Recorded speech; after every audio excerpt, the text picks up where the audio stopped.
Top quality और consistent performance के लिए सिर्फ सिल्वर पंप नाम याद रखना। ગાંધીનગરમાં પાટીદાર ચિંતન શિબિર બેઠકનું આયોજન કરવામાં આવ્યું છે। જે તે વખતે ગુજરાતની અંદર પાટીદાર અનામત આંદોલન ચાલ્યું હતું, તેના તમામ આગેવાનો અત્યારે એકત્રિત થયા છે અને બેઠક જે છે તે લગભગ 7 થી 8 મુદ્દાઓ પર જે છે તે શરૂ થઈ રહી છે। ત્યારે દિનેશ બામણે જે પાટીદાર નેતાના આગેવાન છે તેમની સાથે વાત કરીશું। દિનેશભાઈ, આજે જે બેઠક થવા જઈ રહી છે, પાટીદાર આંદોલન વખતના તમામ આગેવાનો અત્યારે એક જ મંચ ઉપર એક જ જગ્યાએ ઉપસ્થિત છે। કયા મુદ્દાઓને લઈને ચર્ચા થશે? આવનારા દિવસોમાં સમાજને અને ખાસ કરીને અનામતના મુદ્દાઓને લઈને કઈ રીતે ચર્ચા રહેશે? અત્યારે છેલ્લા 10 વર્ષથી જે અનામતનું આંદોલન ચાલ્યું અને જેમાં સરકારના તરફથી જે આયોજન થયા એ સિવાયના પણ ઘણા બધા મુદ્દાઓ એવા છે કે સમાજ અત્યારે એનાથી વ્યથિત છે। એમાં પહેલો મુદ્દો છે માતા પિતાની સહી લગ્ન નોંધણીમાં ફરજિયાત કરવામાં આવે।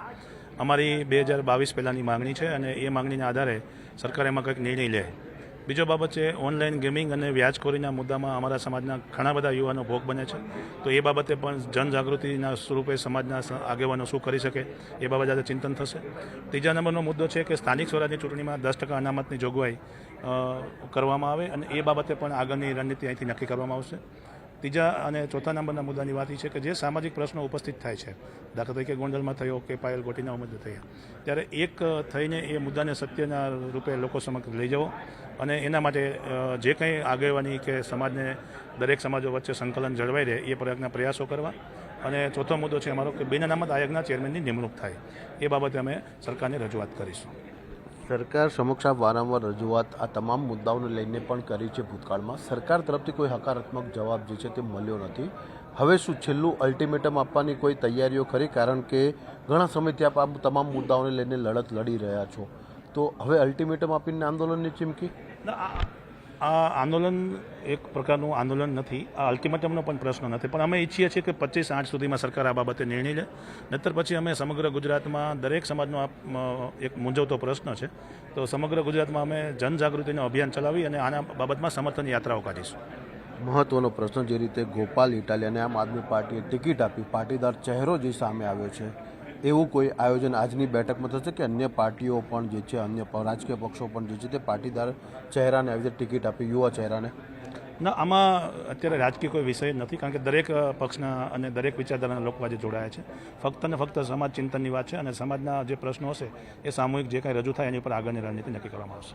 ચોક્કસથી અહીંયા આગળ અલ્પેશ કથેરિયા પણ જે છે, જેઓ પાસ કન્વીનર છે અને આંદોલન ચલાવ્યું, તો અલ્પેશ કથેરિયા પાસે જે છે તે વાત કરીશું। અલ્પેશભાઈ, આજની બેઠક છે કેટલી મહત્વપૂર્ણ રહેશે અને કયા મુદ્દાઓ ઉપર ચર્ચા રહેશે? ખાસ કરીને ગુજરાતના પાટીદાર સમાજ અને સાથે અન્ય સમાજને પણ અસર કરતા ઘણા મુદ્દાઓનો આમાં સમાવેશ કર્યો છે અને ઘણા બધા લોકો પણ પોતપોતાની રીતે આ ચિંતન શિબિરમાં પોતાના મુદ્દાઓ રજૂ કરશે। ચાહે ગોંડલનો મુદ્દો હોય, પાટીદાર સમાજના મોરબીમાં રહેતા સમાજનો મુદ્દો હોય, વ્યાજનો મુદ્દો હોય, ગેમિંગનો મુદ્દો હોય, દીકરીઓની લગ્નની ઉંમર, માતા પિતાની સંમતિનો મુદ્દો હોય, બિન અનામત આયોગના ચેરમેનની નિમણૂક નથી થઈ, ઘણા બધા મુદ્દાઓ છે કે દરેક મુદ્દાઓને લઈને એની ચર્ચા વિચારણા થશે। આણંદનો કરમસદનો મુદ્દો છે, સરદાર વલ્લભભાઈ પટેલનો જે આખી કર્મભૂમિ કહેવાય, જન્મભૂમિ, આવા ઘણા બધા મુદ્દાઓ છે, મુદ્દાની ચર્ચા થશે। ચિંતન શિબિરના માધ્યમથી સરકારને રજૂઆત થશે અને એમાં ઈચ્છીએ છીએ કે આ ચિંતન શિબિર બાદ સરકારને રજૂઆત થાય અને રજૂઆતના માધ્યમથી જે સમાજની સમસ્યાઓ છે એને સાંકળી અને સમસ્યાનું નિરાકરણ આવે। વાત એવી પણ સામે આવી રહી છે કે ગોંડલથી આપ કોઈ પણ પક્ષમાંથી ચૂંટણી લડો, ખાસ કરીને ભાજપમાંથી ગોંડલમાંથી ચૂંટણી લડે, તે પ્રકારનું આયોજન આજની બેઠકમાં નક્કી થશે? એની આજની બેઠકમાં ગોંડલની ચૂંટણી માટેની આ કોઈ બેઠક નથી, બધો વિષયની ઘણી બધી વાર છે। આજે તો પાટીદાર સમાજની જે સાંકળતી જે સમસ્યાઓ છે એ સમસ્યાઓને સાંભળવાની અને એનો ચિંતન શિબિરના માધ્યમથી નિરાકરણ થાય એ માટેનો અમારો પ્રયાસ છે। આભાર વાત કરવા માટે તો અહીંયા આગળ વરુણ પટેલ પણ છે ઉપસ્થિત, વાત કરીશું। વરુણ, શું કહેશો? આજની આ બેઠક છે, આપ ભાજપ સાથે સંકળાયેલો છો, પરંતુ સમાજની વાત આવે ત્યારે આપ હંમેશા આગળ જોવા મળતા છો, આજે કયા મુદ્દા લઈને ચર્ચા? સામાજિક સુરક્ષા, ઓનલાઈન ગેમિંગ, ઓનલાઈન ગેમ્બલિંગ, બિન અનામત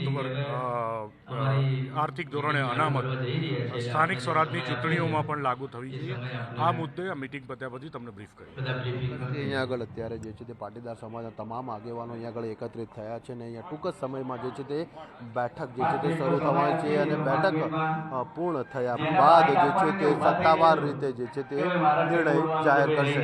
કેમેરામેન લાલા બરવાલ સાથે મલ્હાર વોરા, ન્યૂઝ કેપિટલ, ગાંધીનગર।